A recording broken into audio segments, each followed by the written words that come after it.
la paix, la paix et la paix. Monsieur le ministre de la Communication et des Médias, Madame la ministre de l'Enseignement supérieur universitaire qui est absente, qui s'est excusée, Madame la ministre de la Jeunesse et éveil patriotique, je me permets, au nom de la communauté universitaire de l'UNISIC, de vous saluer très très solennellement à l'occasion de cette conférence débat que nous, UNISIC, nous organisons en ce jour sous la direction alors experte du ministre Patrick Mouyaya Katembwe, accompagné de ses collègues, en l'occurrence Madame la professeure Marie-Thérèse Sombo, qui n'est pas là, qui s'est excusée, la professeure Madame Noëlla Ayeganato, ministre de la Jeunesse et de l'éveil patriotique, au cœur du processus de la participation de la RCD. Comprendre pour agir. Nous voulons agir. L'appropriation du narratif congolais par la jeunesse pour la construction de la paix durable. Tel est le thème majeur de la rencontre de ce jour. Nous voulons donc comprendre. Nous voulons nous approprier du narratif congolais. L'UNISIC, en pensant organiser ces assises, veut, oui, monsieur le ministre, nous voulons affirmer que notre président de la République, tenez-vous bien, Félix Antoine Tshisekedi Tshilombo, et son gouvernement que dirige son Excellence, Madame la Première ministre Judith Suminwa Tuluka, ce gouvernement du président de la République et votre gouvernement doit sentir, doit savoir qu'ils ne sont pas seuls, que monsieur le président de la République n'est pas seul, que vous n'êtes pas seul. Je disais, vous n'êtes pas seul dans la lutte, dans cette lutte, face à l'agression. La RDC n'est pas en guerre. La RDC se défend face à l'agression barbare, alors barbare, que subit notre pays. Que le président de la République sache, dites-le lui, l'UNISIC vous demande de dire au président que vous n'êtes pas seul, que nous sommes à côté, devant, derrière votre lutte pour l'instauration de la paix sur toute l'étendue de la République. Que dois-je encore vous dire? Léon, qu'est-ce qu'on dit? Ouajiki. Ouajiki. Madame Noëlla s'est engagée à faire respecter la jeunesse congolaise sur l'échelle internationale.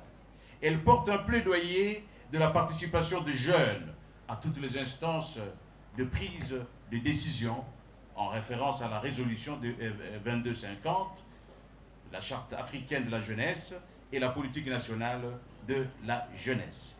Elle est très active pour la mobilisation de partenaires pour le financement des initiatives des jeunes, pour leur autonomisation, ainsi que les centres d'accompagnement des jeunes.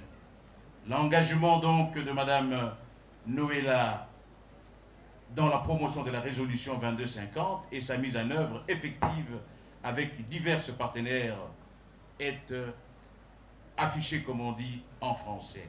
Aujourd'hui, elle va donc être invitée ici, à cette tribune, pour nous parler du rôle stratégique de la jeunesse congolaise dans l'accompagnement du processus de paix et la consolidation de l'unité nationale. Je crois que nous sommes d'accord, Votre Excellence est en possession de cette information. Nous allons changer le décor. Le décor a vraiment changé ici à l'UNICIC. Aujourd'hui, je m'excuse déjà parce que c'est inhabituel, mais bon, nous avons deux excellences, ce qui fait que je vais m'exprimer ici, mais leurs excellences vont s'exprimer de l'autre côté. N'ayez donc pas peur de traverser, si vous voulez bien, Votre Excellence, ce couloir sanctuaire de la communication sous les applaudissements de mes chers amis, les communicateurs, les ingénieurs de conscience. Merci. Excellence, Monsieur le ministre de la Communication et Médias, porte-parole du gouvernement, Monsieur le recteur de l'Université des sciences de l'information et de la communication, Mesdames et Messieurs les professeurs, chercheurs, membres du corps académique, chères étudiantes et étudiants, distingués invités, tout protocole observé. Je suis honorée de m'adresser à une jeunesse éveillée, intelligente et porteuse d'espoir. Une jeunesse formée entre les murs de cette université prestigieuse qu'est l'Université des sciences de l'information et de la communication.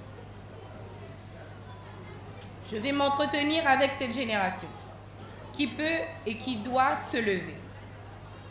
Ma mission de ce jour est celle de vous rappeler votre rôle dans ce processus de pacification auquel notre nation est engagée. Cela n'est possible que si vous vous engagez, si vous appropriez pleinement ce processus. Je vais vous en parler, à être des voix qui éduquent, des esprits qui influencent, des cœurs qui dirigent avec courage. Car la pacification de notre pays ne se fera pas sans vous, elle est construite avec vous, pour vous. Chers jeunes conscients, éveillés et engagés, en m'adressant à vous aujourd'hui, j'accomplis un devoir, celui de vous transmettre un message de confiance et de mobilisation. Un message porté par le gouvernement de la République sous l'impulsion de son Excellence M. Félix-Antoine Tshisekedi Tshilombo, président de la République, chef de l'État, car pour lui, la jeunesse ne se résume pas à un public à applaudir. Elle est une force vive à accompagner, à outiller et à faire émerger. Il ne se contente pas de parler de vous, il agit avec vous, pour vous, dans une cohérence assumée entre les discours et les actes. Et les faits parlent d'eux-mêmes. Vous êtes témoin d'un moment sans précédent dans notre histoire. Jamais un gouvernement n'avait été aussi jeune, aussi représentatif de cette énergie qui vous anime. Mieux encore, jamais une femme n'avait accédé à la tête de l'exécutif national. Aujourd'hui, c'est son Excellence Madame Judith Suminwa Tuluka qui assume avec courage et dignité les fonctions de Première ministre, chef du gouvernement. Ce n'est pas un geste anodin, c'est un engagement politique. C'est un signal fort envoyé à toute une génération, et tout particulièrement à vous, jeunes filles du Congo. Désormais, tout est possible.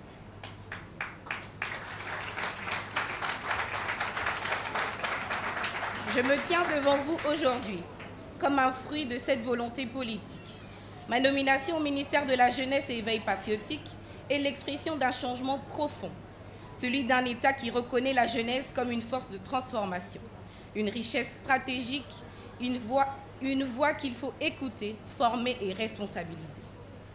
Oui, vous êtes au cœur du projet national. Et cette place n'est pas décorative, elle est active, essentielle et indispensable. Le Congo nouveau se construit avec vous et il se construira ou échouera selon votre degré d'engagement.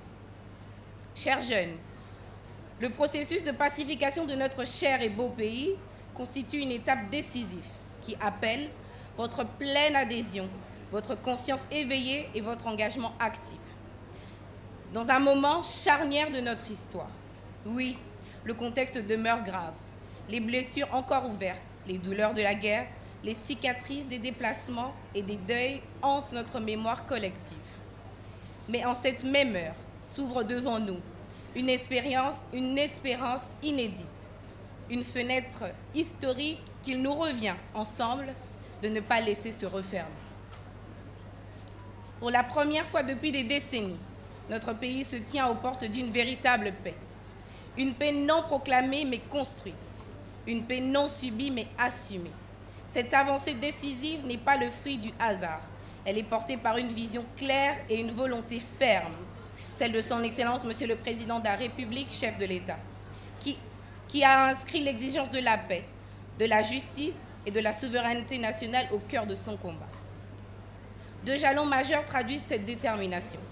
L'accord de paix de Washington, signé le 27 juin 2025 entre la République démocratique du Congo et la République du Rwanda, qui acte la volonté commune de désescalade et jette les bases d'une stabilisation durable dans l'ensemble de la région des Grands Lacs.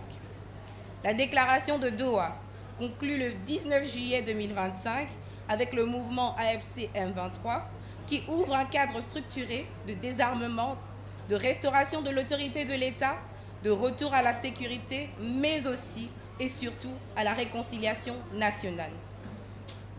Ce processus de pacification n'est pas une propagande politique.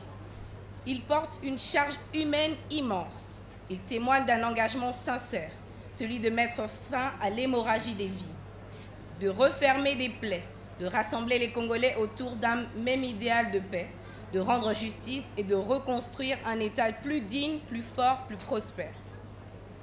Mais disons-le avec clarté et conviction, aucune paix ne peut tenir sans le concours du peuple. Et aucun peuple ne peut se relever sans la force créatrice, le courage et la lucidité de sa jeunesse. Par ces termes, vous êtes donc appelés, non à applaudir depuis les gradins de l'histoire, mais à descendre dans l'arène du destin national. Soyez les bâtisseurs vigilants de cette paix. Soyez ses gardiens, ses relais, ses défenseurs. La paix n'est pas un héritage, elle est une conquête. Et vous êtes plus que jamais les héritiers de l'espérance et les artisans de l'avenir, les relais du narratif congolais.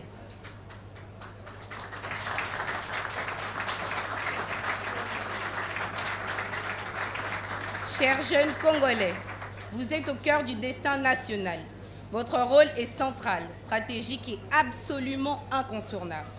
Je saisis ce moment solennel pour vous rappeler que vous êtes une force.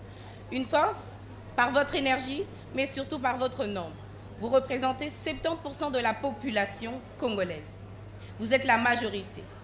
Et à ce titre, vous portez une responsabilité historique, celle d'adhérer sans équivoque à cette dynamique salvatrice de paix et de reconstruction.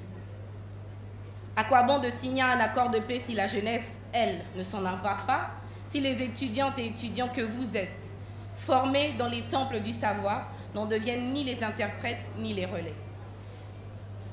Je le dis avec conviction. Lisez cet accord, comprenez-le, expliquez-le, partagez-le, parlez-en dans vos familles, dans vos auditoires, sur vos réseaux. Dénoncez les discours de haine, déjouez les pièges de la désinformation. Désarmez par votre lucidité les machines de division.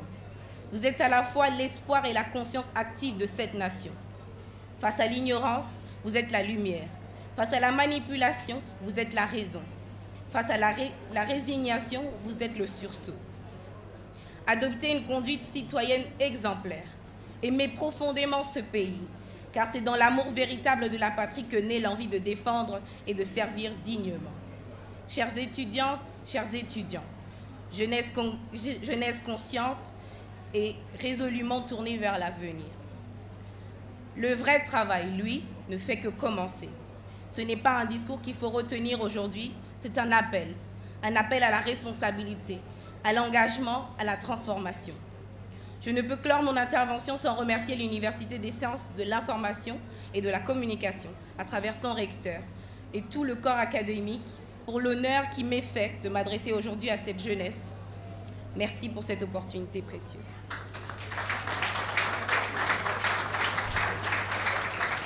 À vous, jeunesse congolaise, souffle d'espoir de notre patrie, vous qui portez vos yeux lumière d'un avenir possible. Le Congo vous regarde avec gravité, mais aussi avec confiance. Il compte sur vous, il espère en vous, parce que vous êtes cette génération que rien ne peut plus endormir. Le rôle que vous êtes appelés à jouer est immense.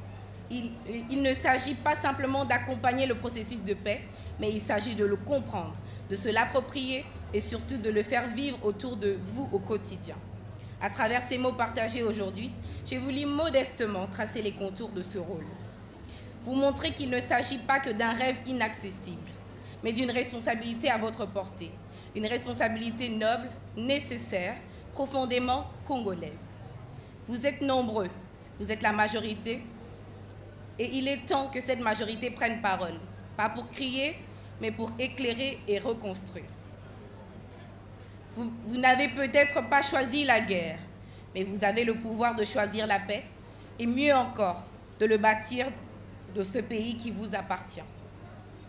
Alors je vous le dis, levez-vous, levez vos voix, éclairez votre génération, éduquez, influencez, dirigez, soyez porteurs de vérité, artisans d'unité, bâtisseurs de paix. Car ce Congo ne se relèvera pas, ne rayonnera pas, ne vaincra pas sans vous. Vive le processus de pacification de la République démocratique du Congo, vive la jeunesse congolaise engagée, vive la République démocratique du Congo. Je vous remercie.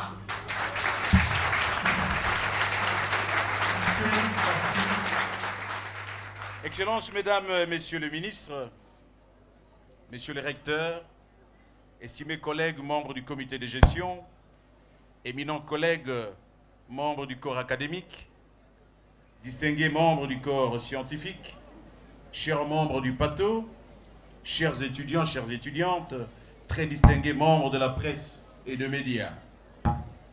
Il me revient de vous présenter notre accroche du jour. Je veux dire notre orateur principal, Son Excellence, Monsieur le ministre de la Communication et des Médias, porte-parole du gouvernement, Patrick Muyaya Katembwe. Quel honneur et quel bonheur. Je vais vous dire pourquoi. Parce que c'est notre produit. Et je crois que lui peut dire, quand il revient ici nous revoir, dans sa casquette de ministre, porte-parole du gouvernement, ce n'est pas rien.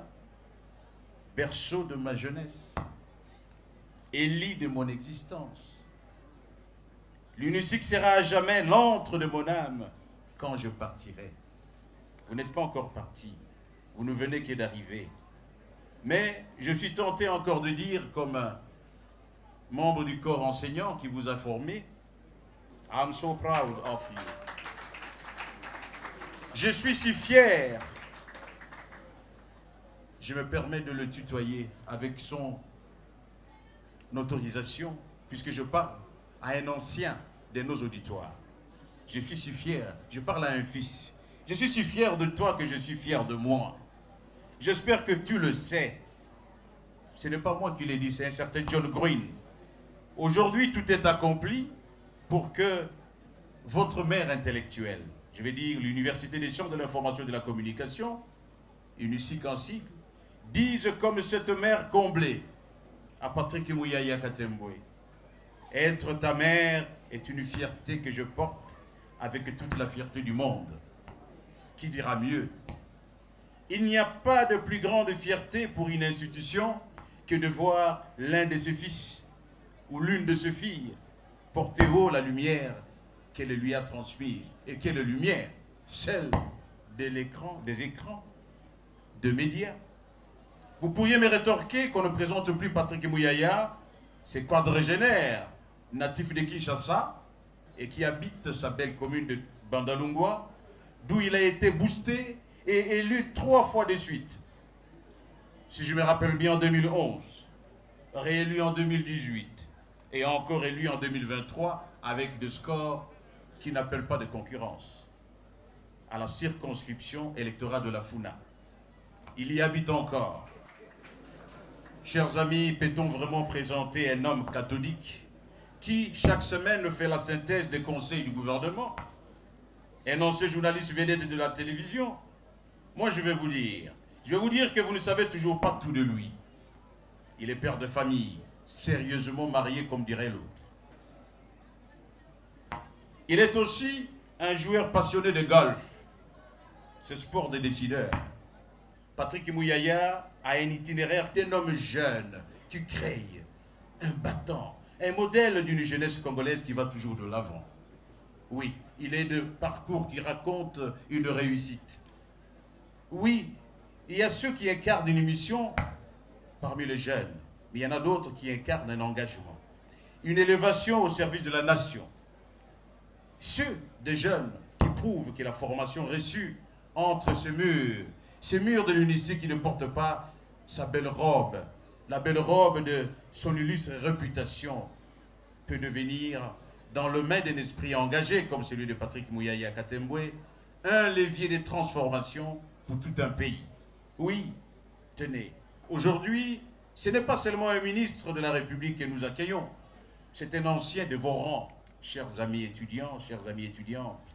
C'est un frère d'auditoire, un fruit de cette université qui nous revient, non pas pour s'y raconter lui-même, mais pour vous interpeller, pour vous transmettre avec humilité et conviction ce que signifie mettre son savoir au service de l'action et son intelligence au service d'un destin collectif. Patrick Mouyaya ne vient pas parler du passé, ça ne lui ressemble pas. Il vient vous parler de vous, de ce que vous pouvez devenir, de ce que le Congo peut devenir avec votre soutien, de ce que vous devez oser bâtir, car l'avenir de notre narratif national commence ici, avec vous. Cette vision qu'il n'a cessé d'incarner, du micro d'un journaliste à la tribune du Parlement, du terrain de golf, du terrain des idées à l'arène gouvernementale, Patrick Mouyaya a un parcours qui est celui de l'homme qui fait du verbe, le verbe, verba, une arme de construction. C'est un professionnel devenu architecte d'une doctrine, d'un ministère qui ne se contente pas de gérer le présent, mais façonner l'avenir. Qui dira mieux? Oui, il y a dans l'action de Patrick Mouyaya, voyez-vous, plus qu'une fonction. Il y a une pensée stratégique, une doctrine fondatrice, une idée puissante et nécessaire que voici énoncée avec clarté et audace. Le nouveau paradigme s'appelle la souveraineté narrative, comme socle d'une gouvernance stratégique. La souveraineté narrative, chers amis, dans son essence, désigne le droit et la capacité d'un individu ou un groupe à contrôler et à définir sa propre histoire ou sa propre identité, particulièrement face à des récits dominants ou externalisés qui courent le risque de le déformer ou de le marginaliser. Exemple, ce que lui, l'Émilie Mouyaya, appelle malicieusement le phénomène du poison rwandais. Voulez-vous l'applaudir pour cette inventivité? Je vais bientôt terminer en disant que dans son action, il implique le contrôle de notre propre narration avec la souveraineté narrative qui nous amène aujourd'hui, c'est-à-dire il réveille notre capacité à raconter notre propre histoire en choisissant quels aspects mettre en avant et quelles perspectives adopter pour la déconstruction des stéréotypes que les ennemis de la paix veulent nous imposer, la lutte contre l'effacement médiatique que les ennemis de notre nation nous imposent. Dans un monde où le récit façonne les imaginaires, où le média oriente les perceptions, la République démocratique du Congo ne peut plus se contenter d'exister. La RDC doit se raconter. Elle doit se dire elle-même, avec ce mot, sa fierté, son histoire, ses aspirations. Ça me fait penser à Patrice Emery Lumumba, qui disait « L'histoire du Congo ne sera pas écrite ni à Washington ni à Bruxelles, elle sera écrite ici ». Dans un monde où le récit façonne donc les imaginaires, c'est répondre à ces vides stratégiques donc que la doctrine de la souveraineté narrative nous apporte. Une pensée nouvelle, une pensée lucide, enracinée dans la science de l'information et dans les enjeux de la géopolitique médiatique contemporaine. Elle repose sur 3 convictions fortes, à savoir, celui qui maîtrise l'image maîtrise l'influence, celui qui contrôle la parole contrôle la perception, et celui qui organise sa communication structure sa souveraineté. Voilà pourquoi Patrick Mouyaya entreprend aujourd'hui avec détermination et méthode une série de réformes audacieuses. Il y a par exemple la modernisation de la radio-télévision nationale congolaise, il faut le lui reconnaître, la digitalisation de l'agence congolaise de presse, par où nous sommes passés, l'adoption de nouvelles lois sur la presse et le média, l'institutionnalisation de briefings gouvernementaux et la construction d'un cadre stratégique pour la communication publique. En résumé, à travers son engagement, son Excellence Patrick Mouyaya nous enseigne que la jeunesse congolaise n'est pas appelée à consommer de récits des autres, mais à devenir l'auteur fier, informé et souveraine du récit national. Alors, je vous le dis, chers étudiants, chères étudiantes, chers amis, chers communicologues, chers communicants, chers communicateurs de demain, que pour le Congo, n'attendez pas qu'on vous donne la parole, prenez-la. Pour le Congo, n'attendez pas qu'on vous montre le chemin, tracez-les. Pour le Congo, n'ayez pas peur de rêver, de dire, de faire. Et je voudrais terminer en disant à Patrick Mouyaya que votre profil me rappelle un petit peu la technique du golf. C'est-à-dire que le golf est un sport pacifique qui se joue violemment de l'intérieur. Vous le voyez sourire, tout en demandant à monsieur le recteur magnifique de se préparer pour inviter solennellement l'orateur central du jour à mouiller sa chemise. Je vous demande de vous lever pour accueillir avec toute la chaleur de votre jeunesse son Excellence, monsieur Patrick Mouyaya Katembwe, artisan de narratif national, avec vos applaudissements s'il vous plaît, ministre de la Communication et des Médias. J'ai dit. Et tant que je demande votre permission, encore une fois, que vous vous présentiez ici à cette tribune, tout en vous demandant ardemment et gracieusement de passer ici, de nous dire que la guerre est terminée, ainsi vous terminerez votre speech en disant « Kwajiki ». Allons-y, monsieur le ministre. Vous voyez comment il marche gracieusement et élégamment. Le voilà. Vous avez la parole. Après avoir entendu la présentation de tout à l'heure, ainsi que vos mots, cher recteur, je rajoute magnifique, le premier mot que je voudrais prononcer aujourd'hui, de retour à la maison, j'ai envie de dire Kwajik, comme vous, parce que finalement, c'est le mot qui résume tout. Et dans cet endroit particulièrement, lorsque je le dis à travers vous, je revois des visages que je côtoyais il y a une bonne dizaine, vingtaine d'années.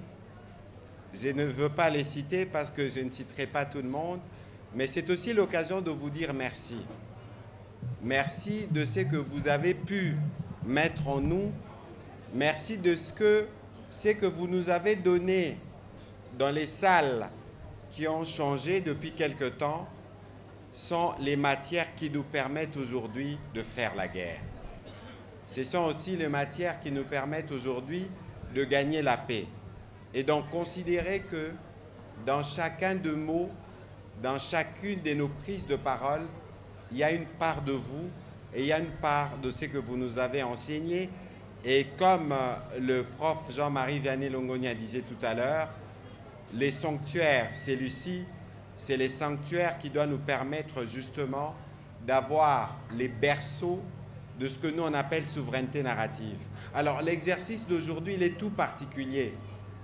Non pas seulement parce que je suis à la maison, si je peux me permettre, mais parce que je parle à ceux qui vont se dédier matin, midi et soir à contribuer à la narration, non pas seulement des structures dans lesquelles vous pouvez travailler, mais aussi celles et ceux qui peuvent le mieux parler de ce que nous tenons tous en commun et sur lequel nous tenons très fort notre pays, la République démocratique du Congo.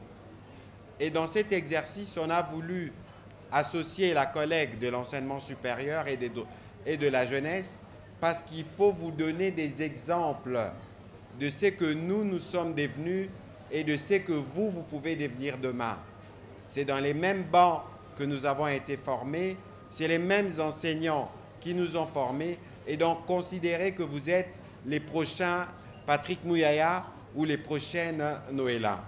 Le 15 décembre, on devait être à Luanda pour mettre fin à toutes ces aventures rwandaises.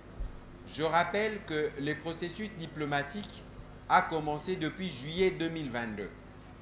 Et lorsque nous devons nous rendre à Luanda, le 15 décembre 2024, le président Kagame ne vient pas. Mais pourquoi il ne vient pas? Parce qu'il sait que s'il vient signer avec nous un accord de paix, ça veut dire que le modèle économique qui fait, entre guillemets, la prospérité de son pays devrait disparaître. Et donc, c'est dire, je signe la fin de mon système d'enrichissement illicite ou d'exploitation illicite. Et donc, vous avez vu qu'après, il n'est pas venu. Mais parce qu'il n'est pas venu, il a décidé de monter d'un cran dans la guerre parce qu'il savait que notre stratégie diplomatique finirait par donner les résultats escomptés. Et à la suite justement du retour de la guerre, vous avez vu des sanctions commencer à tomber. Les premières sanctions ont touché James Kabarebe. James Kabarebe, pour ceux qui le savent, c'est le numéro 2 du régime rwandais de fait.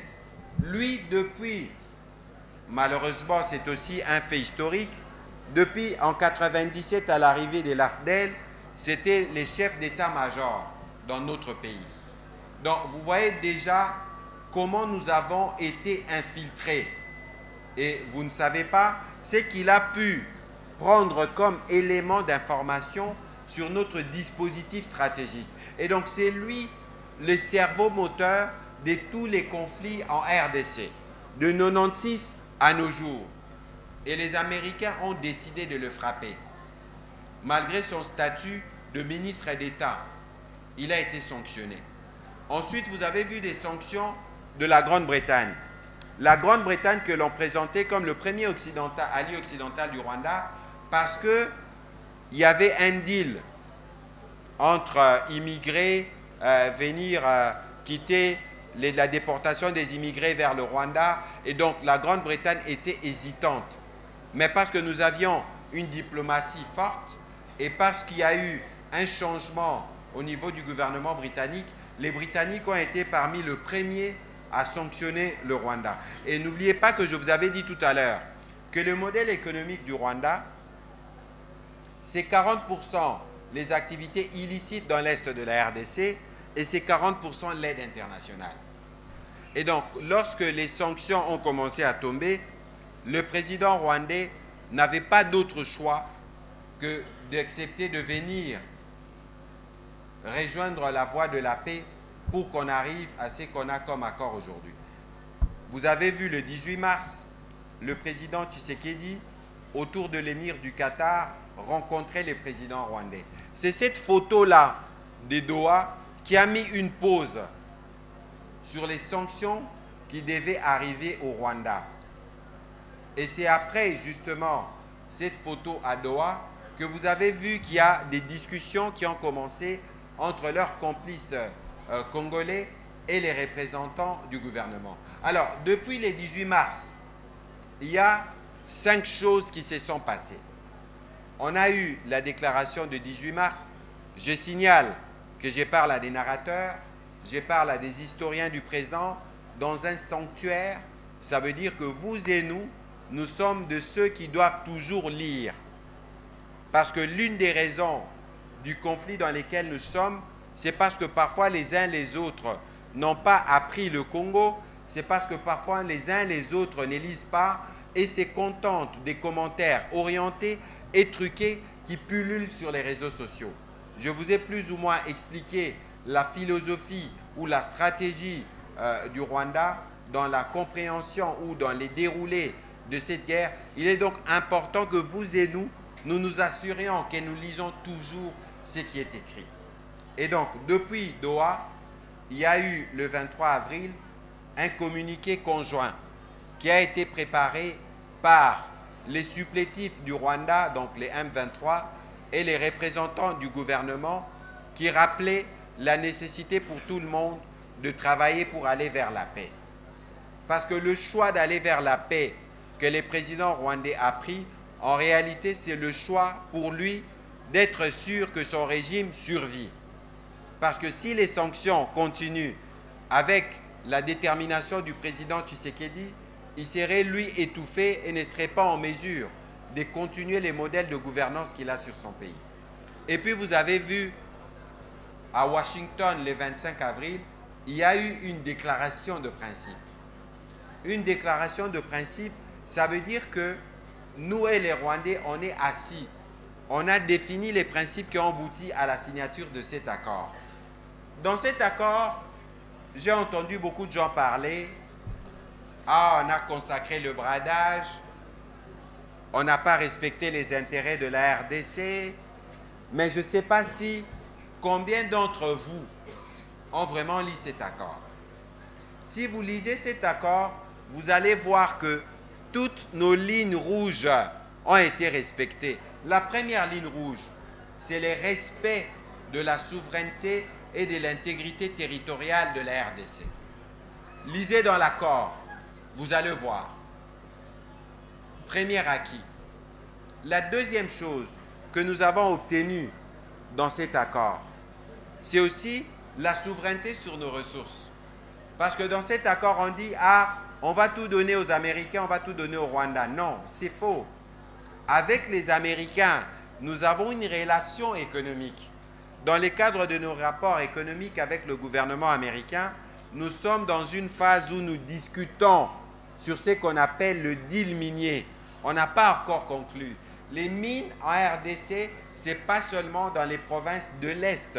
Les mines en RDC, c'est partout, y compris ici au Congo central. Parce que vous avez vu qu'il y a des Japonais qui vont explorer le manganèse, exploiter les manganèses au Congo central. Nous sommes bénis de partout. Et donc ici, au point, je crois que dans l'accord, on nous a parlé de l'intégration régionale. J'ai rappelé tout à l'heure, c'est que nous étions dans la CEPGL. J'ai rappelé tout à l'heure que nous appartenons à la fois à l'Afrique centrale, à l'Afrique de l'Est et à l'Afrique australe. Et que la République démocratique du Congo, avec ses 9 pays voisins, est le principal pays moteur du développement économique de toute l'Afrique. Mais pour qu'on arrive à cette intégration régionale dans l'esprit de l'accord, il faut avoir d'abord une paix. Il faut avoir une paix durable. Lorsqu'on a consolidé la paix, ce n'est qu'après qu'on peut parler d'économie. Je ne sais pas si vous comprenez les cheminements de ceux qui ont négocié cet accord. Et donc, il n'y aura pas une intégration économique sans avoir une paix. Alors, pourquoi cet accord vient tuer les modèles économiques du Rwanda aujourd'hui? Parce que dans cet accord, on parle de transparence. On parle de mettre fin au trafic illicite. Donc, dès que vous amenez la transparence, dès que vous mettez fin au trafic illicite, ça veut dire que tout l'or produit par les vols à l'est de la RDC ne se fera plus. Ça veut dire que, et les Américains se sont engagés à être des partenaires économiques de la RDC. Vous n'allez jamais voir une entreprise américaine venir investir là où il y a trafic illicite. Vous n'allez jamais voir une entreprise américaine venir investir là où il n'y a pas de transparence. Alors c'est qui gagne? Est-ce que ce n'est pas la RDC? Alors, il y a aussi une question dont on parle souvent. On dit, l'une des raisons pour laquelle nous avons des défis au plan militaire, mais c'est parce que notre armée était infiltrée. Je vous ai parlé du passage de James Kabarebe en 1997 comme chef d'état-major général. Et si vous regardez toutes les fois qu'on a eu des crises des CNDP-DM 23, ce sont nos propres officiers qui se révoltent contre l'État. Et donc nous, dans le cadre des discussions que nous avions à Washington, nous avions une ligne rouge. Je vais vous lire le point 1. Si vous regardez le point 1 de l'accord, le chapitre 2 de l'accord, le point 3, on dit intégration conditionnelle dans les forces de sécurité. Toute réintégration éventuelle des combattants dans les forces armées de la RDC et la police nationale s'effectue de manière rigoureuse, individualisée et conditionnelle, au cas par cas, sur base de critères clairs, y comprenant l'aptitude physique et morale, en particulier le respect et l'absence des violations graves du droit international humanitaire, et enfin, la partie la plus importante pour moi, c'est la loyauté envers l'État et les institutions. Mais pourquoi pensez-vous qu'on parle de loyauté? C'est un accord qui a été signé au département d'État. Et vous avez vu vous-même le président américain, comment il a fait de ça un événement. Et chaque fois qu'il prend la parole, il parle de la crise en RDC parce qu'il espère mettre fin à la guerre ici qui dure 30 ans. Ça, nous avons mis fin au brassage et au mixage.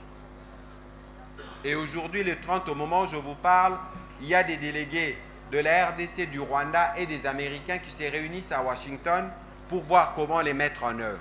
Mais cet accord ne pourra véritablement être mis en œuvre que lorsque nous allons terminer à Doha. C'est pour ça que vous avez vu le 19 juillet, il y a eu la signature d'un accord de principe. C'est cet accord de principe qui nous permet de tracer la voie pour qu'on voie comment on a réglé les problèmes du père, le Rwanda, à Washington, comment on va régler les problèmes du fils à Doha avec les supplétifs, et ensuite on peut avoir sur papier tout ce qu'il nous faut pour aller vers la paix. Et qu'on ne vous trompe pas, que ce soit à Doha ou à Washington, nous avons fait prévaloir nos lignes rouges et nos principes. Et d'ailleurs, si vous regardez dans la déclaration de principe, on parle même de restauration de l'autorité gouvernementale. Alors, parce que nous avons tout mis sur papier, nous, on ne va pas faire de polémique, on ne va pas faire des échanges. Vous avez vu le président rwandais, comment il a réagi à la signature des accords. Vous avez vu les supplétifs, comment ils ont réagi à la signature de l'accord de principe. Mais nous, on ne va pas aller avec eux dans la polémique. Nous, on attend que chacun respecte ce qu'il a librement signé et souscrit. Alors, je veux aller, et vous savez qu'au-delà de ce qui s'est fait à Doha, au-delà de ce qui s'est fait à Washington, il y a des discussions qui se font en interne. Le président avait parlé de consultations nationales. Après les consultations nationales, vous avez vu les honorables Fayulu et Muzito aller à sa rencontre. Vous avez vu les présidents, même si certains pensaient que les présidents n'avaient pas prévu de recevoir le prêtre, mais le président a reçu les prêtres parce que le président est un homme de paix. Mais ici, il ne faut pas oublier que l'origine de la crise, elle est d'abord due à l'agression extérieure. Et que même si nous avons des problèmes en interne qu'il faut régler, on ne peut pas régler nos problèmes en interne en violation du respect de l'ordre constitutionnel. N'oubliez pas qu'il y a eu élection et que lorsqu'on a choisi la voie des élections, c'est la voie du peuple qui gagne et qui triomphe. Et donc maintenant, lorsqu'on a expliqué tout ça, c'est quoi votre rôle? Depuis que je suis au ministère de la Communication et des Médias, il y a un mot ou une expression que j'utilise souvent, changement de narratif. Mais pourquoi pensez-vous que je le dis? Parce que le Congo est mal raconté. Ceux qui parlent du Congo en parlent de quelle manière? Les plus souvent, c'est les médias internationaux. Mais nous sommes dans une école de journalisme. Je me souviens d'un de mes profs qui me disait, l'événement, c'est pas quand les chiens mordent l'homme, c'est quand l'homme mord le chien. L'événement, c'est pas quand les trains arrivent à l'heure, c'est quand le train arrive en retard. Les journalistes, leur boulot au départ, ce n'est pas de raconter les bonnes nouvelles. Je suis désolé. Notre boulot, c'est d'être sûr, les plus souvent, de dire ce qui ne va pas pour que ça s'améliore. C'est en cela qu'on nous considère comme quatrième pouvoir. Mais dans le contexte qui est la République démocratique du Congo, il est particulier. Parce que si nous voulons avoir des médias puissants, si nous voulons que vous, dans ce que vous allez devenir, dans les emplois que vous allez exercer, que vous puissiez être bien payés, comme les réformes que nous implémentons, nous devons avoir un pays pacifié. Nous devons avoir un pays bien raconté. C'est ce qui va nous permettre d'attirer les investisseurs. Alors, est-ce qu'il faut laisser que le pays ne soit raconté que par les journalistes ou par les ONG? Les ONG font un travail extraordinaire. On ne va pas ne pas reconnaître le travail qui est fait par les ONG. Mais les ONG n'ont pas vocation à voir que les réalités qu'elles dénoncent se terminent. Parce que si ça se termine, elles vivront de quoi? C'est pour ça que nous, dès qu'on est arrivé, nous nous sommes dit, un peu comme le professeur a évoqué Lubumba tout à l'heure, qui doit raconter l'histoire de la RDC? Est-ce que ce n'est pas les Congolais?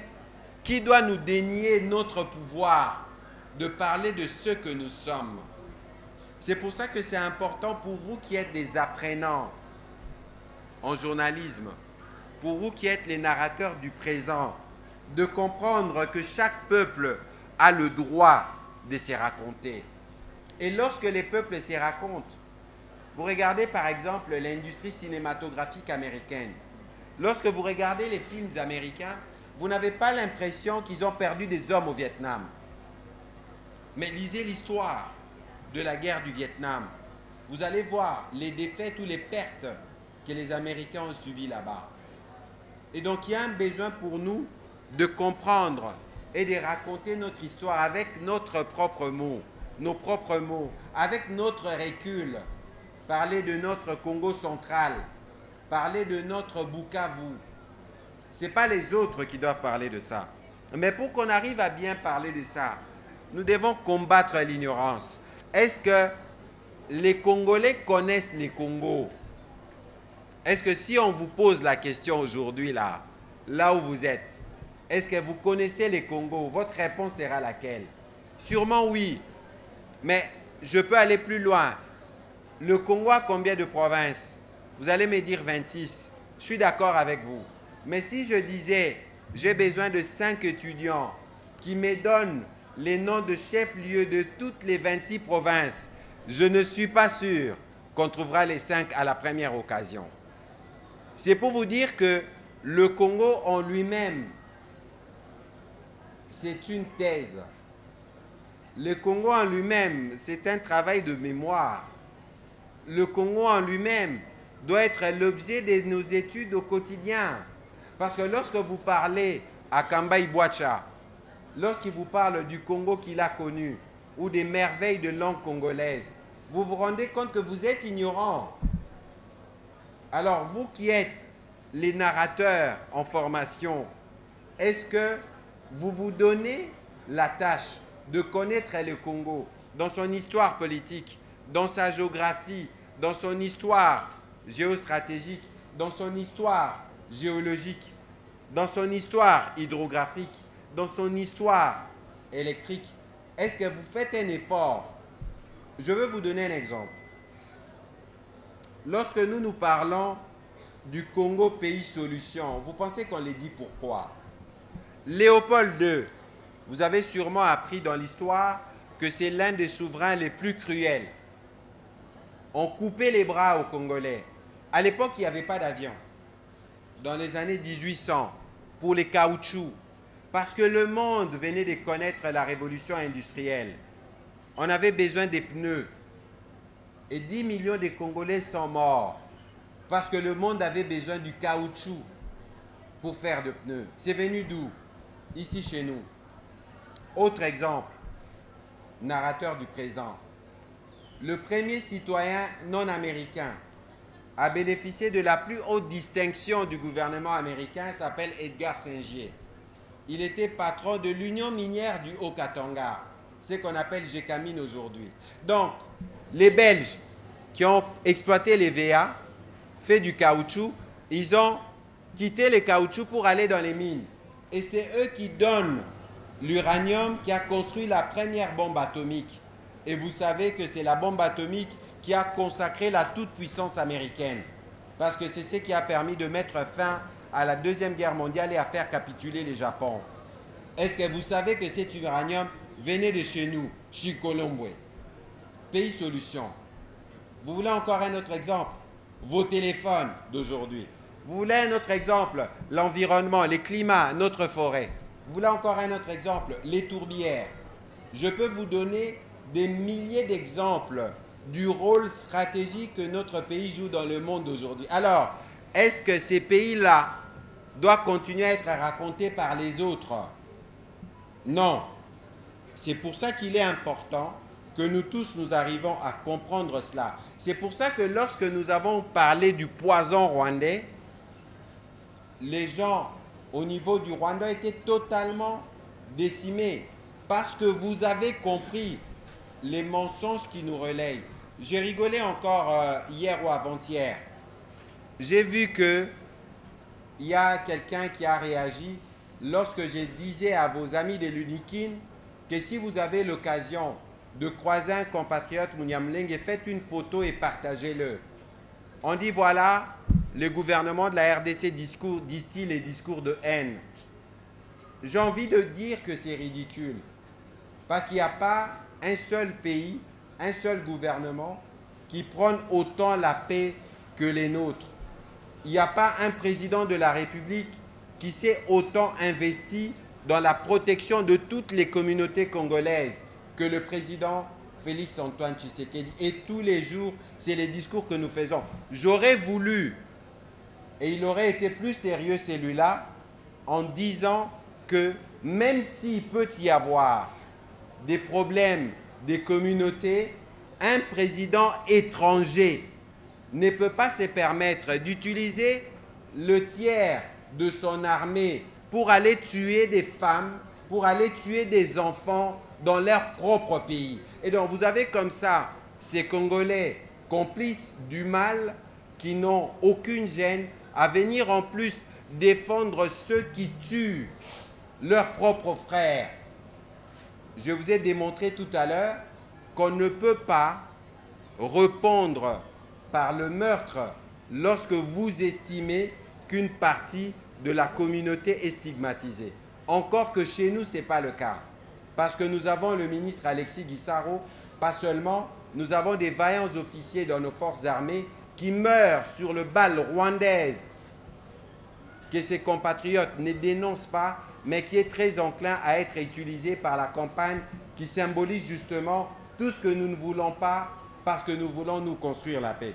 C'était une parenthèse. Et donc, je vais finalement terminer, atterrir, prof, pour donner la parole au narrateur, pour dire, mais pourquoi on vous dit tout ça?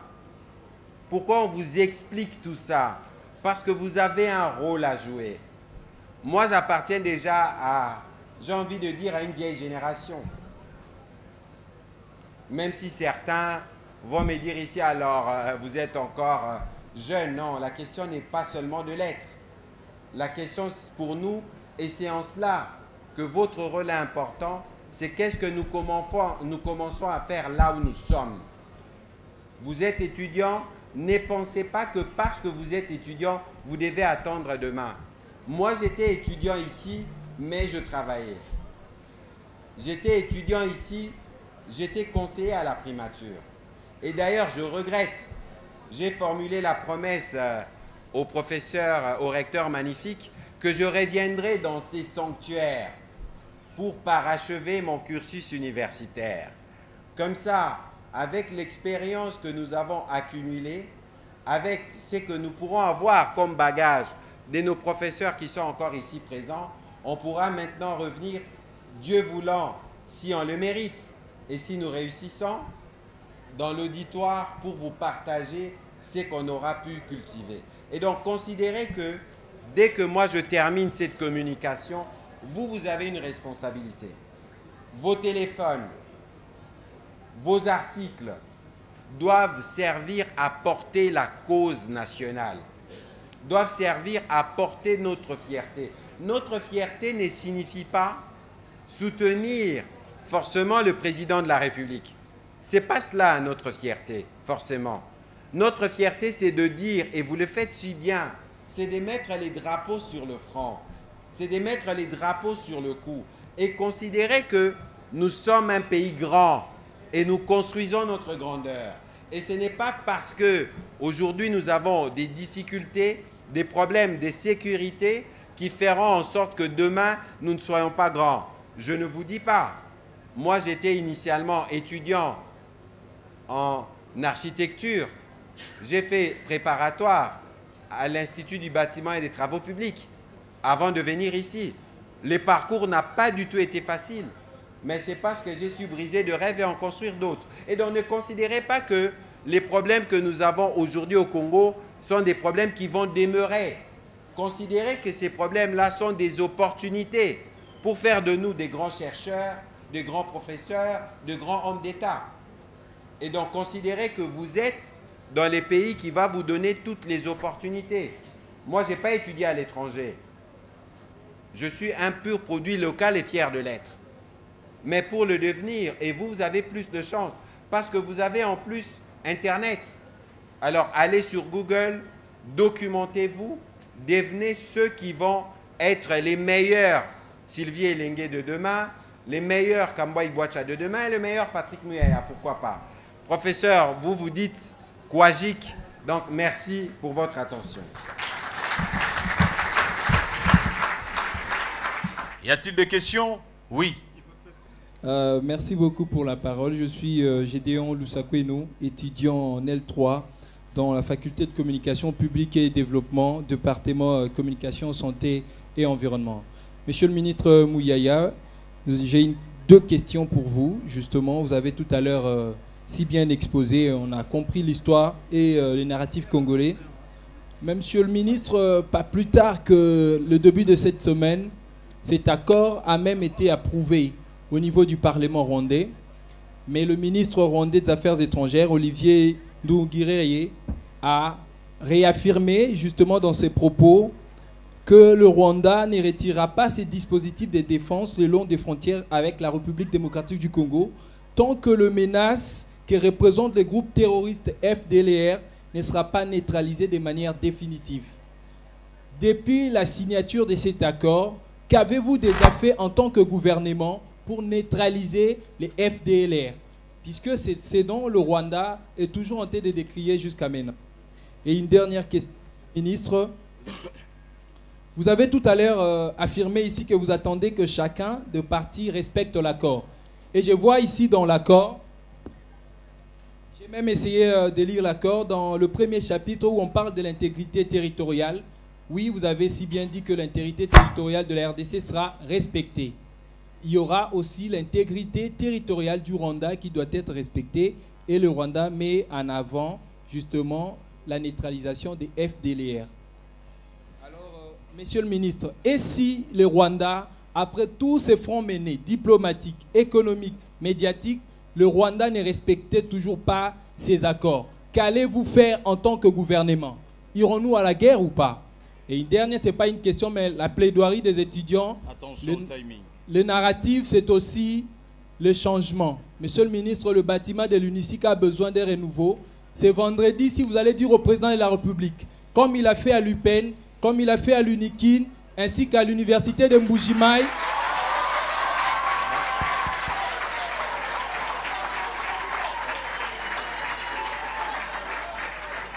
Nous nous avons besoin d'avoir un nouveau bâtiment pour bien apprendre et bien raconter l'histoire de la République démocratique du Congo.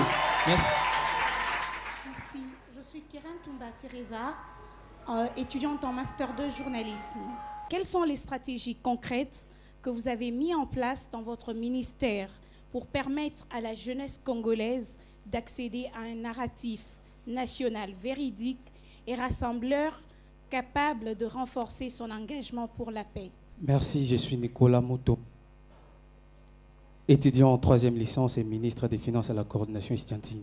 Qu'est-ce que les gouvernements de notre pays prévoient lorsque notre pays n'aura plus de richesses à offrir comme étant levier de négociation? Je suis Kabea Vubu, étudiant de L3 en journalisme, presse audiovisuelle et numérique. Comme vous avez dit, les autorités rwandaises, notamment James Kabarebe, a été sanctionné. Quelles sont les conséquences réelles de ces sanctions? En quoi est-ce qu'est important ces sanctions pour la République démocratique du Congo? Merci. Je réponds au nom de Bota Kaboke, la Britannie. Je suis étudiante à l'UNICIC ex-IFASIC en aide de communication des entreprises. Quelles sont les limites à ne pas franchir pour éviter que cette souveraineté ne devienne une restriction à la liberté d'expression? Et ma deuxième question est comment l'État accompagne-t-il les journalistes et créateurs congolais dans la production de contenu patriotique et crédible? Alors, je veux commencer par la question de Madame Brittany. La télévision nationale, elle est représentée ici. Je crois que c'est l'une de vos enseignantes. Je crois que c'est aussi une dame qui est passée par ces sanctuaires. C'est que les heures d'antenne, notamment à travers la tranche congolais Téléma, qui est représentée ici, je vois Madame Virginie Lofembe, c'est des tranches qui sont conçues justement pour permettre à tous ceux qui ont à dire, à tous ceux qui ont des vidéos et des messages à passer, de venir répondre à l'appel de la campagne qui avait été lancée par la première ministre Judith Suminwa le 6 mars, Congolais Téléma. Et donc, pour tous ceux qui ont de support, je vous suggérerais de passer par cette fois, mais bien au-delà. Comme ministère de la Communication, comme ministère de la Culture, dans la limite de moyens qui sont les nôtres, nous accompagnons les initiatives de Congolais partout dans le monde. Pour exemple, nous avons accompagné l'initiative du concert Solidarité Congo en avril dernier. C'est des compatriotes qui vivent en France qui ont pris une initiative patriotique et nous avons vu notamment comment contribuer. Nous avons pris des droits de diffusion et grâce à la télévision nationale New Look, vous avez pu voir en 4K le concert en live. Donc considérez qu'il y a de la place au niveau du gouvernement, il y a de la place au niveau de la télévision nationale, mais considérez aussi qu'il y a de la place dans les initiatives privées parce que finalement, nous ne serons pas toujours en mesure d'absorber toutes les initiatives qui viennent, mais au moins nous pourrons avoir une oreille pour vous orienter.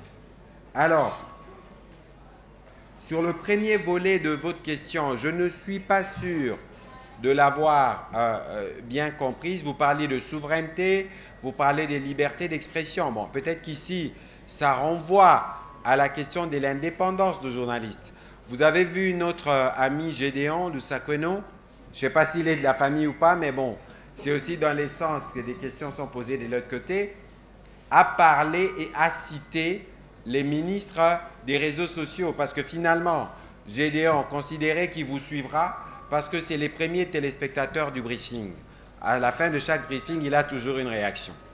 Mais considérez qu'il n'y aura jamais un étudiant rwandais au Rwanda qui s'élèvera et qui prendra référence à ce que dit Patrick Muyaya ou à ce que dit Thérèse Kaikwamba.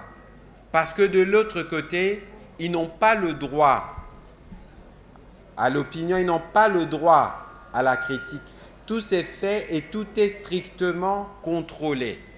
Et donc, aujourd'hui, notre travail ne consiste pas à amener la censure.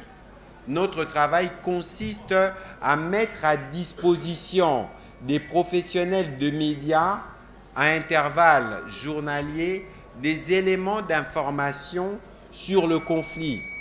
Et nous ici, on a peut-être trop de transparence parce que parfois, même sur certains plateaux, vous avez des personnes qui ne sont pas expertes, mais qui sont des nuancologues, qui pensent parler mieux que les militaires de la situation militaire au front. Et donc, on ne peut pas, dans un registre de conflit comme celui que nous avons, n'est pas être en mesure, notamment avec les CESAC, de prendre des dispositions pour canaliser la parole publique. Non pas pour la bloquer, mais pour s'assurer que ceux qui viennent s'exprimer ne font pas l'apologie du terrorisme ou ne relayent pas. Parce que dans un contexte où tout le monde prend la parole, il peut y avoir des infiltrations, des gens qui sont censés venir dire des choses qui peuvent être retournées contre nous pour dire, regardez, en RDC, on promeut les discours de haine. Donc nous, on ne va pas lésiner sur les acquis que nous avons grâce à notre démocratie et aux réformes que nous avons engagées avec le soutien du président de la République et du gouvernement, mais ici, nous en appelons de manière permanente à la responsabilité des journalistes et à tous ceux qui prennent la parole publiquement parce que nous sommes dans un état de guerre. Alors, Gédéon, parce que vous avez pris la référence qui pour moi n'est pas la bonne, parce que l'objectif justement des communications qui viennent de l'autre côté. Vous savez, nous quand nous parlons, ça gravite chez nous. Mais eux quand ils parlent, ils comptent sur nous pour faire la diffusion de ce qu'ils disent.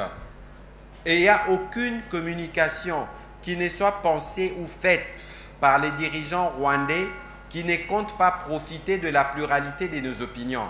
Parce que les plus souvent, c'est nous-mêmes qui partageons. Voilà, Kagame a dit ceci, voilà, son ministre des réseaux sociaux a dit cela. Et donc, nous exportons parfois involontairement leurs idées. Et lorsque nous engageons un débat, parce que vous estimerez peut-être que le ministre ne m'a pas convaincu dans sa réponse, vous donnez de l'espace à un discours qui n'a pour objectif que d'apporter la confusion chez nous. Dans les textes ici, les choses qui ont été consignées ont été lues. Et ces choses sont claires.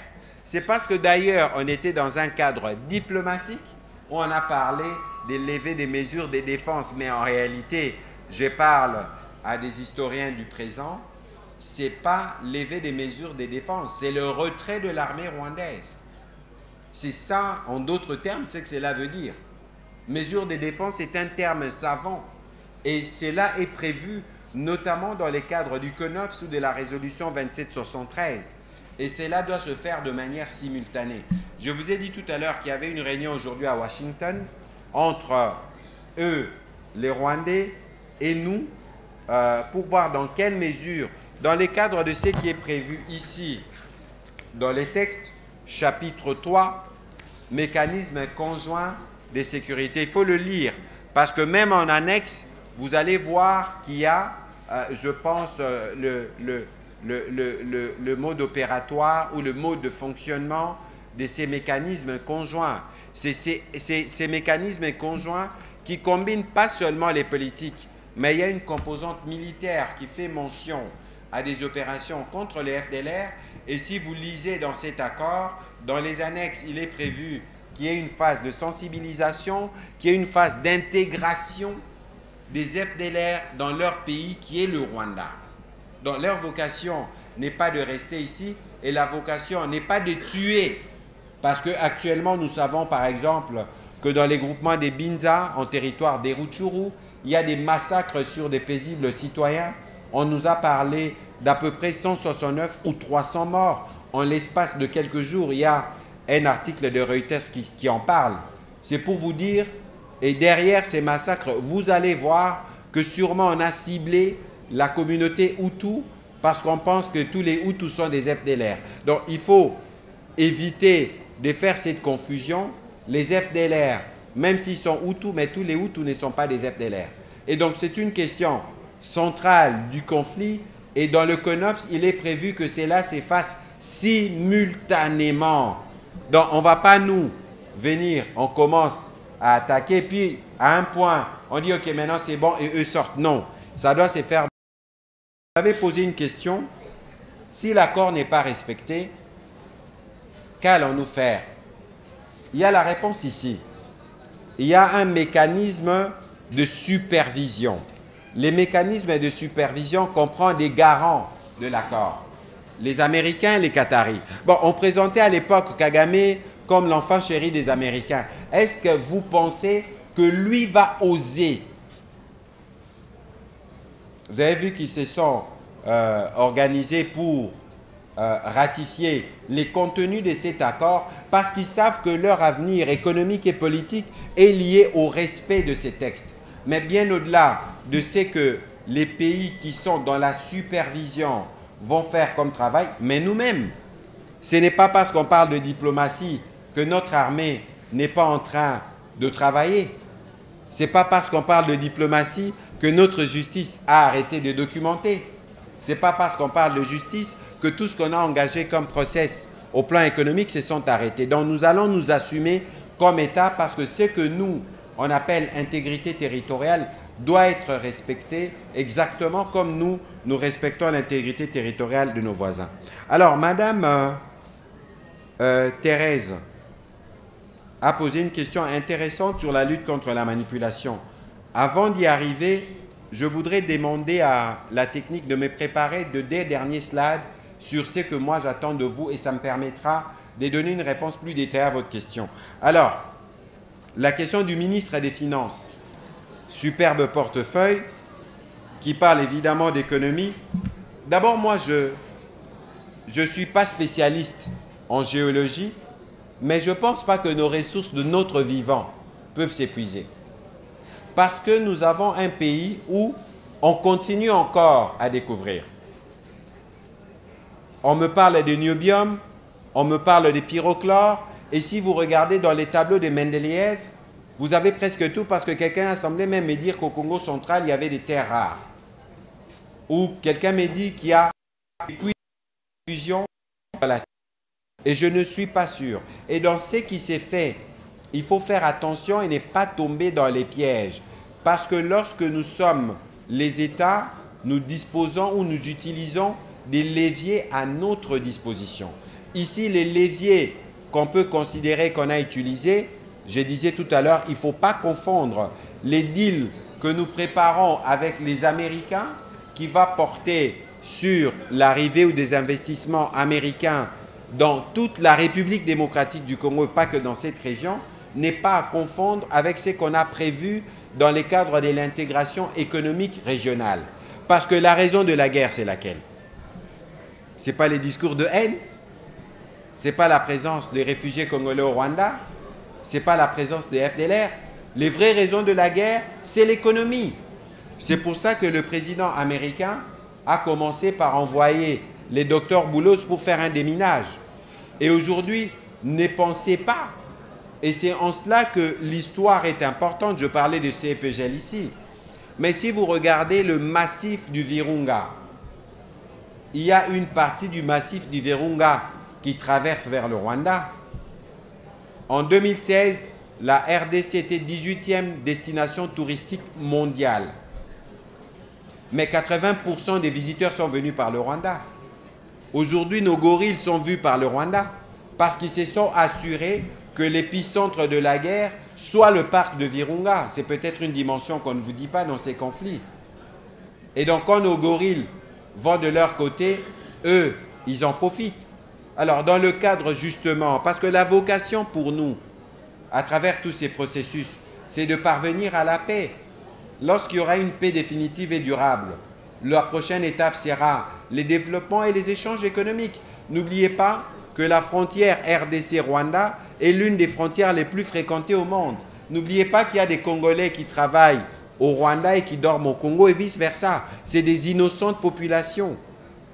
Et nous, les présidents de la République, aiment à le dire qu'on n'a aucun problème avec le peuple rwandais. Parce qu'ils seront indéfiniment là où ils sont. Et donc ici, il faut qu'on regarde. On a le même lac. Le gaz est exploité de l'autre côté. C'est évident que dans les gaz qui est pompé du lac, sûrement qu'il y a une partie du gaz qui est pompé, qui revient sur nos eaux. Alors, on a nos droits à réclamer là-bas. J'ai parlé de Sénélac, de l'électricité. Donc ici, il faut dépasser les prismes des polémiques politiciennes de ceux qui ont voulu faire croire qu'on a bradé nos ressources pour avoir la paix. Non, ici au contraire, on veut assurer les contrôles, on veut reprendre la souveraineté de nos ressources et de nous assurer que ces ressources profitent d'abord au peuple congolais et que par la suite, parce qu'on aura la paix, on peut collaborer pour partager nos ressources avec les autres pays voisins. Et donc, il faut considérer qu'au-delà des ressources, aujourd'hui, quand vous regardez les modèles, par exemple, de la Belgique, ils ont fait la colonisation, ils ont pris ce qu'il y avait chez nous, ils ont investi dans les services, les banques, les assurances. Nous, notre pays n'a pas de vocation qu'à profiter de son potentiel minier. La vocation du pays, c'est aussi aller dans les secteurs bancaires, dans les secteurs des assurances ou dans les secteurs de la manufacture. On attend des possibilités qu'on peut développer pour faire vivre ce pays. Alors, je reviens à la question de Madame Thérèse qui posait la question sur la stratégie pour lutter contre la manipulation. Alors, c'est que nous avons fait en premier, parce qu'un gouvernement, c'est aussi son identité. Je parle à des praticiens, vous connaissez ce qu'on appelle charte graphique. Aujourd'hui, si vous allez dans tous les ministères, vous allez voir que tous les membres du gouvernement ont la même carte de visite. Vous allez voir que tous les membres du gouvernement ont la même farde. Parce qu'il fallait uniformiser. Mais au-delà de l'uniformisation de tous ces documents, il fallait récupérer la parole publique. Et aujourd'hui, ce que nous faisons rentre dans les cas de cet exercice de redevabilité que nous faisons de manière régulière et permanente à la RTNC. Où tous les ministres, ça n'a jamais été fait ici en RDC, viennent s'expliquer sur ce qu'ils font et où les questions sont posées en direct, en mode ésu.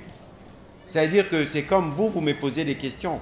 Ce n'est pas des questions qui sont négociées ou préparées, c'est des questions qui sont posées de manière claire. Parce que nous savons qu'avec notre démocratie et notre opinion, la redevabilité est un point central de la stratégie. Et donc, ce que nous avons fait, nous nous sommes assurés d'être toujours en mesure de donner l'information.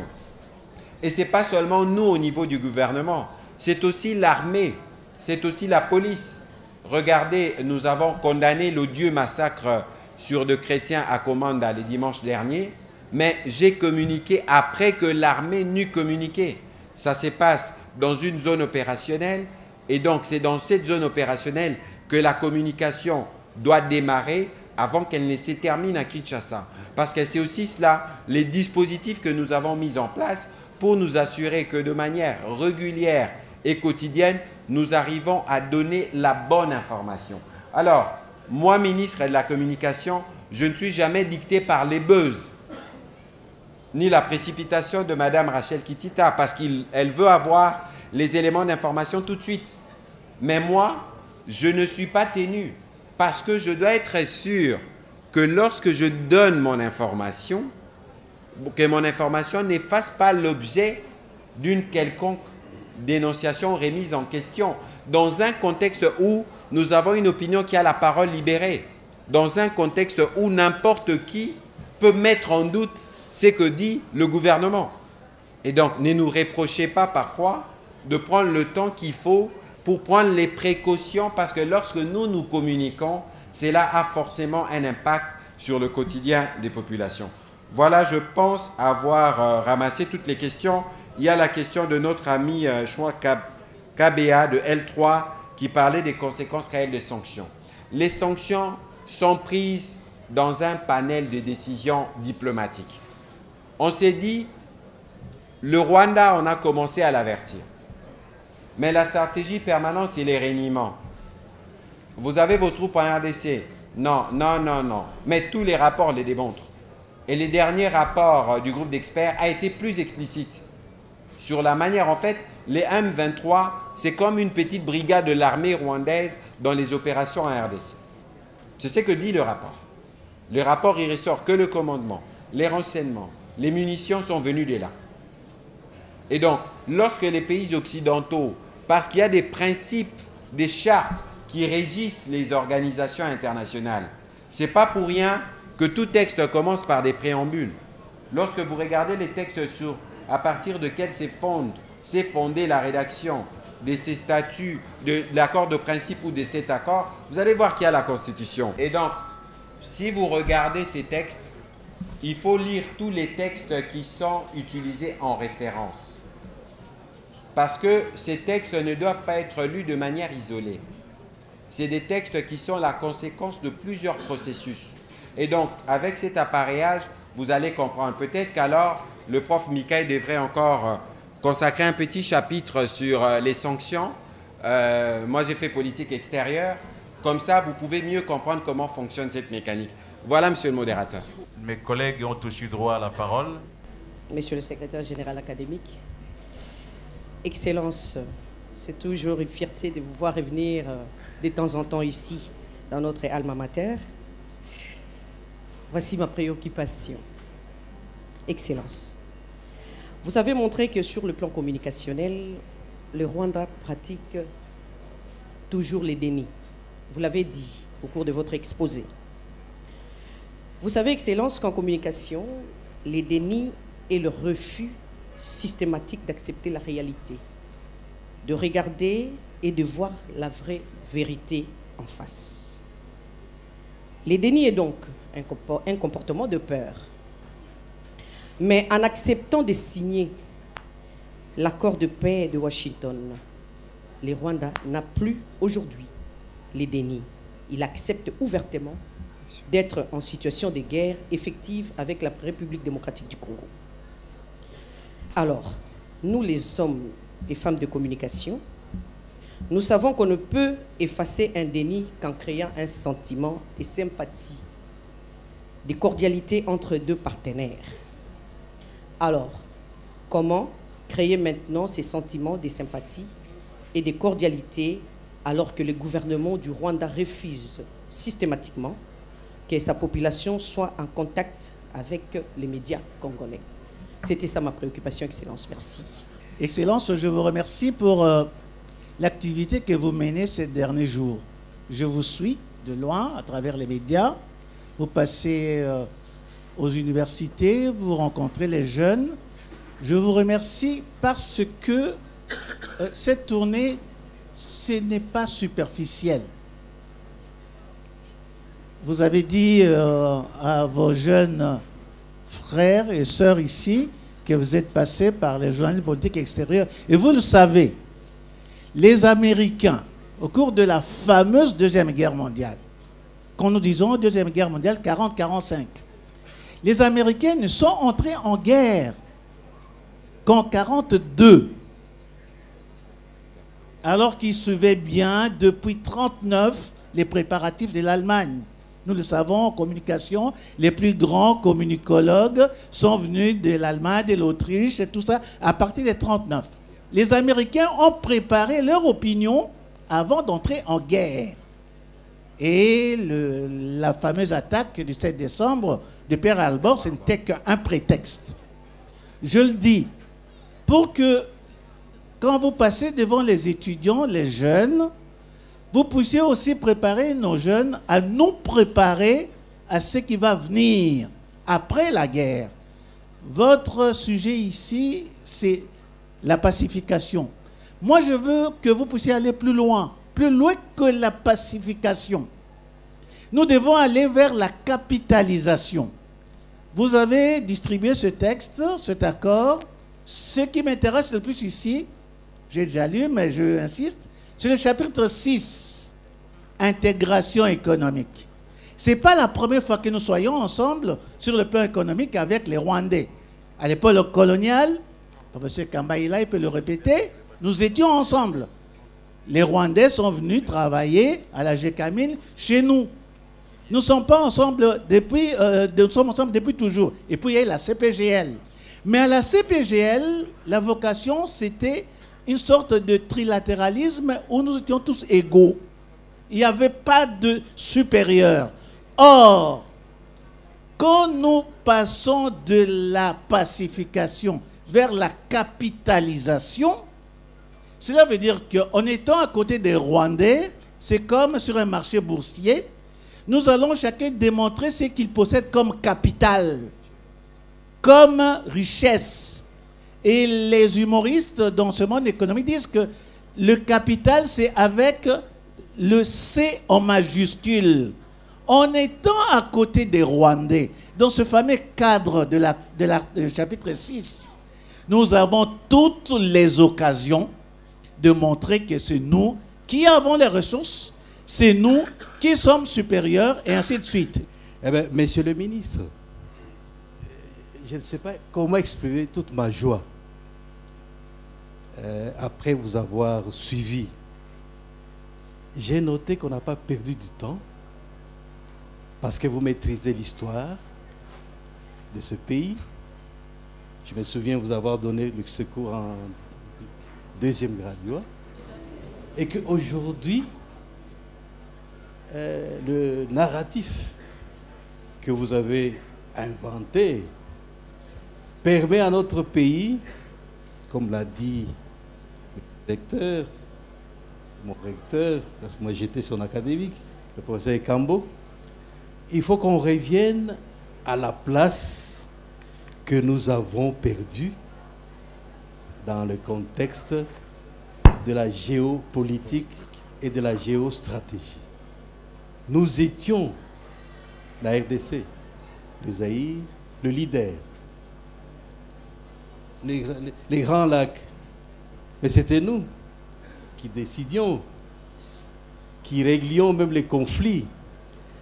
Alors, avec ce qui se passe aujourd'hui, avec l'accord, voici un point central que je voudrais que tout le monde retienne ici. Notre pays, la RDC, est né en 1885, lors de la conférence de Berlin. Mais les jeunes ne le savent pas.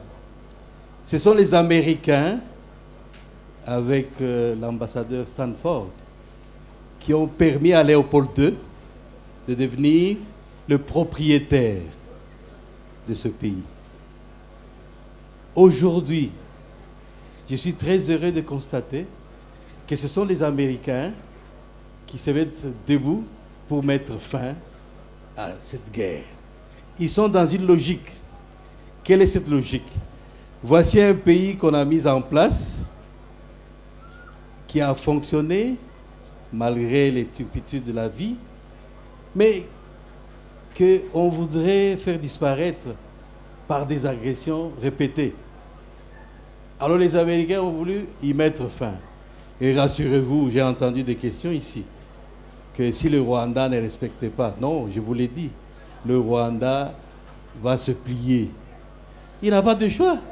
Applaudissez, s'il vous plaît. Il n'a pas de choix. C'est ce que vous ne savez pas. Kagame, c'est le produit des Américains, créé pour remplacer le grand léopard Mobutu, qui tenait l'Afrique centrale. Alors, Kagame a montré ses limites. Sur quel point? Les massacres répétés. On veut avoir la richesse, mais est-ce qu'il faut violer les bébés? Est-ce qu'il faut faire déplacer les vieillards? Est-ce qu'on ne peut pas le faire autrement? Alors pour les Américains, Kagame appartient au passé. C'est ce que vous devez retenir. Et monsieur le ministre vient de vous dire, appropriez-vous de cette évolution des choses. Ça veut dire que il faut que nous soyons, nous, les défenseurs de notre pays. Pour dire que nous avons retrouvé notre place dans le concert des nations. Merci beaucoup, monsieur le professeur. Le président nous a remis dans le concert des nations. Et monsieur le ministre, ce que je voulais dire, c'est vous donner une cote, hein, si je devais vous coter. Alors là, c'est intéressant. Écoutons, la cote. Je vous aurais donné 10 sur 10. Oh là là là là. Applaudissez. Merci. Merci beaucoup. Je suis très fier. Excellence, je reviens à une question qui fâche. Vous apprendrez quelqu'un dire, par exemple, les FDLR sont intégrés dans le FRDC. Je ne voudrais pas citer le nom de cette personne, sinon je ferai sa publicité, mais vous le connaissez. C'est donc un dilemme, Excellence. Qu'on neutralise le FDLR qui sont intégrés dans le FRDC. Alors tout de suite, faisons un syllogisme.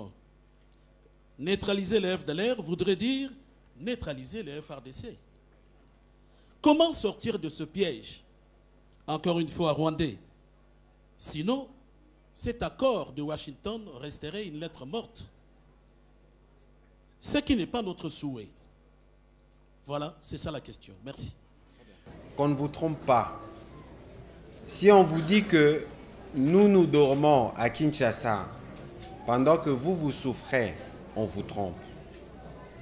Je veux vous donner des exemples concrets. Vous savez qu'actuellement, on a fait récemment des épreuves dans les écoles, je crois, secondaires ou au dernier niveau du primaire, TENAFEP.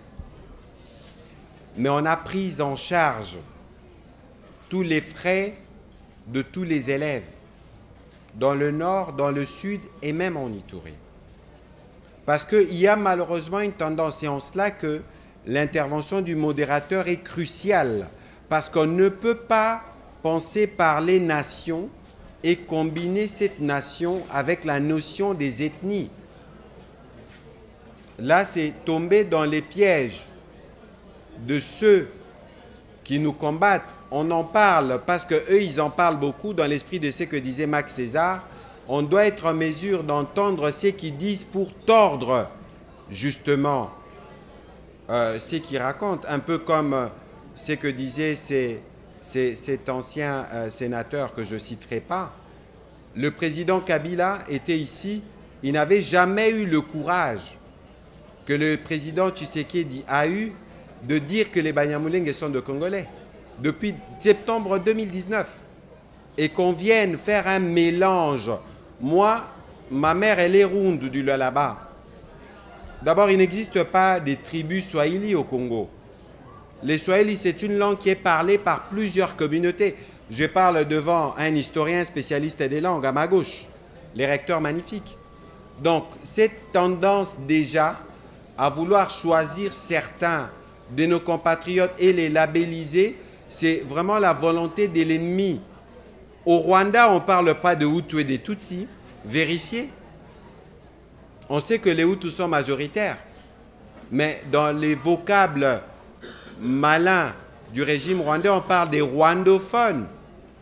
C'est pour ça que nous, lorsque nous prenons parole, on parle de Tutsis et de Hutus, parce qu'il faut faire la différence. Et donc ici, chez nous, ne tombons pas dans ces pièges. Premièrement. Deuxièmement, ceux qui sont à la base de la situation actuelle, c'est ceux qui nous ont agressés, qui ont attaqué une ville dimanche après-midi, coupé courant, eau, électricité. L'attaque qui commence par les camps des déplacés et sur des hôpitaux. C'est ceux qui sont à la base de la souffrance actuelle. Alors, ils ne peuvent pas, eux, alors qu'ils sont à la base, y compris du dernier massacre de Binza, venir se présenter en protecteurs et penser pouvoir utiliser les réseaux sociaux pour monter les uns contre les autres. Nous travaillons. Et c'est pour ça que votre première interpellation, pour nous voulons rapidement arriver à l'objectif de la paix, parce que ce que nous voulons, c'est prendre en charge nos citoyens et les sécuriser. Parce que les autres, c'est une gouvernance par crise au quotidien. Tous les témoignages que nous recevons, vous êtes contestataires, on vous tue. On a lapidé des gens. Et donc, vous voyez que ça, c'est un point important. Ça me permet de revenir sur la question de cher Max.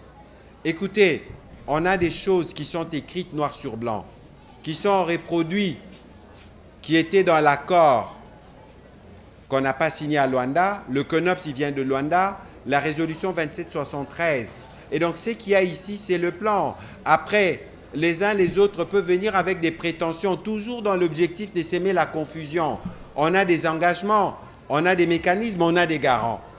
Parce que c'est aujourd'hui, toutes les évolutions qui se feront seront monitorées par les services américains.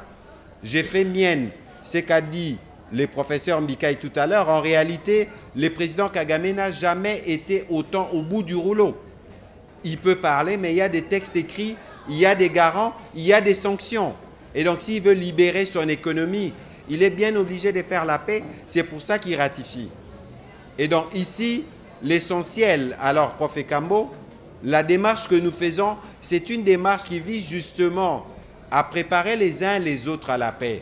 Mais on ne peut pas faire parvenir, préparer les esprits à avoir la paix tant que nous tous n'avons pas eu les mêmes entendements du cheminement du conflit. C'est en cela que votre présence est cruciale et votre expertise est requise dans la suite des activités connexes à cette conférence. On doit vous donner la parole, vous qui avez l'essence de l'histoire, les souvenirs, parce que vous avez été à un certain moment acteur et présent, pour mieux éclairer nos jeunes, qui malheureusement sont aussi l'objet aujourd'hui de plusieurs sollicitations à travers les réseaux sociaux. Regardez les nombres des médias et les nombres d'informations qui tombent sur le portable de nos jeunes.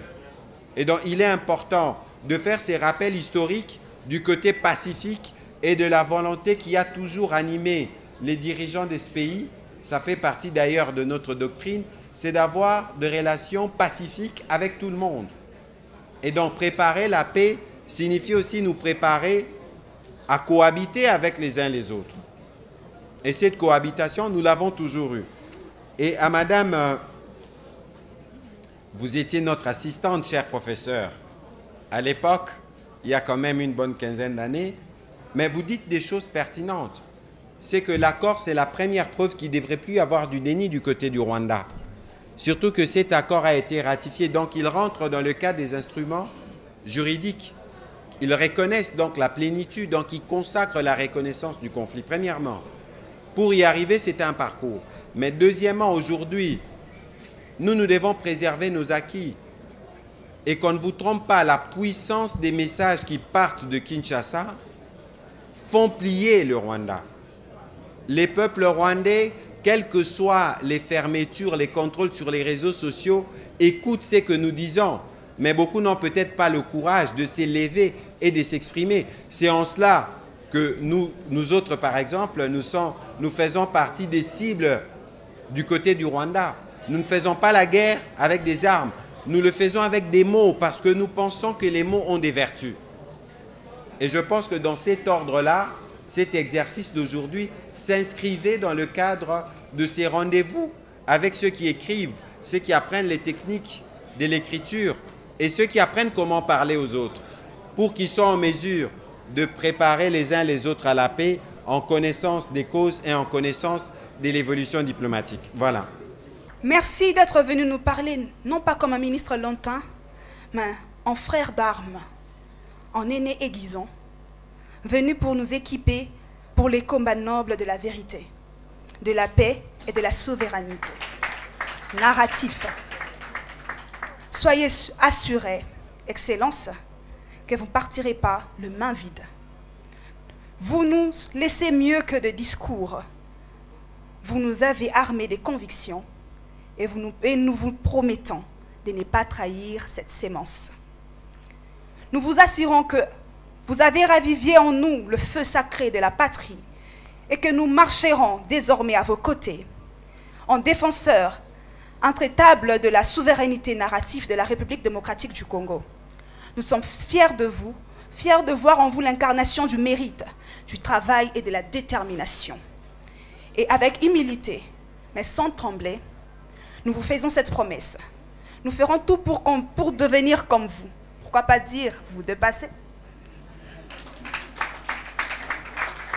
Chers camarades étudiants, aujourd'hui l'histoire frappe à notre porte. Et celle ne demande ni des spectateurs, ni des commentateurs. Elle réclame des acteurs éclairés et engagés. Nous sommes cette jeunesse-là, celle qui comprend que la paix est un combat permanent, qu'elle exige lucidité, sacrifice et ancrage dans les valeurs. Nous refusons de rester les objets d'un récit écrit sans nous. Nous ne serons plus des spectateurs, mais les auteurs, les narrateurs de notre souveraineté. Les thèmes qui nous rassemblent aujourd'hui, au cœur du processus de pacification de la RDC, n'est pas une formule, c'est un appel au réveil collectif et à l'adhésion.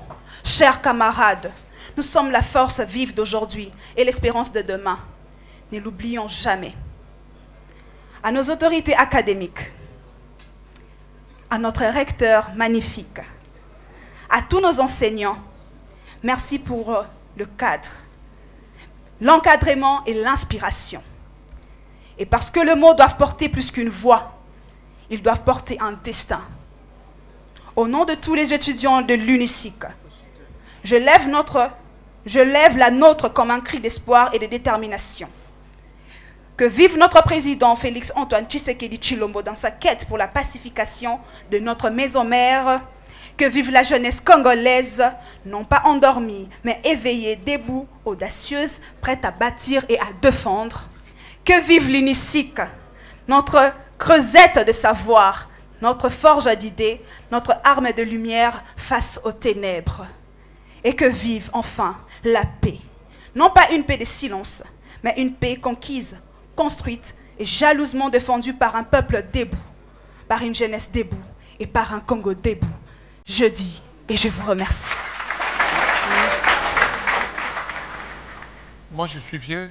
Si je pouvais dire à cette dame qu'elle a le devoir, Yakosonga, Bana, Namboka, vous allez avoir le plaisir de lui remettre ça.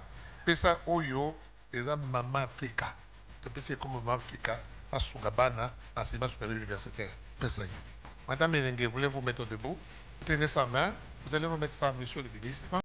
Pour dire au ministre un mot. Cadeau, ils ont signifié Belé.